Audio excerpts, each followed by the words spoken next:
I'm Oscar, and I'm going to talk to you today about the grand staff. Let's get into it. The grand staff is a theoretical staff with 11 lines. Now, line 6 should be your middle line, right?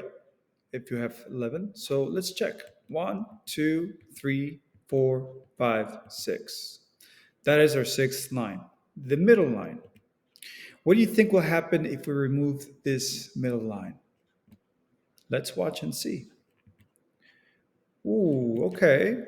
Now we have two staffs. That's correct, two staffs.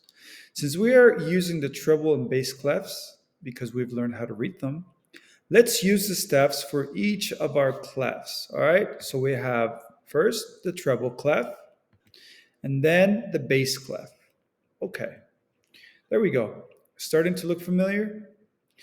Now, if you were to take a score for piano, you would see the treble and bass clef on the grand staff in such a way. Now we can see the relationship between both clefs and staff. We can start at a high pitch and descend to a low pitch all the way down through the treble clef down to the bass clef and below the bass clef even, right? Notice how the clefs are joined by the middle line. Now let's remember ledger lines. If you don't know that or what those are, there is a link in the description that will take you to the lesson where I talk about ledger lines. Now, if I am at E, the E note, and I go down to D, which is in a space, the next line should be C, or the next note should be on the line, right? But we're going to use ledger lines because we just ran out of lines. Now let's see. Yes, C should be on a ledger line. That's right. Now we have reached the midway point in the grand staff from the top, which brings us down to the C note. Is the same true coming from the bottom staff?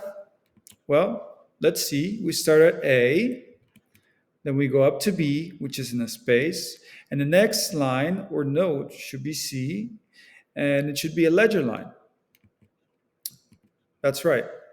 We have reached the midway point again from in the grand staff from the bottom, which brings us up to the C note. This note is also known as middle C because it is right in the middle. So anytime you see this note floating below the treble clef or the F clef, it doesn't matter how many notes are all around it, that's your center point, okay? Anytime you see this note under a treble clef or above the bass clef, you will know immediately which note it is if you remember this lesson. I will link in the description the ledger lines lesson, but I'm also going to give you the lesson on the fundamentals of music, the three fundamentals, the bass clef, how to read it, and how to read the treble clef, just in case this is the first time you come across my videos. Have a great rest of your day. Study hard, and I'll see you on the next one.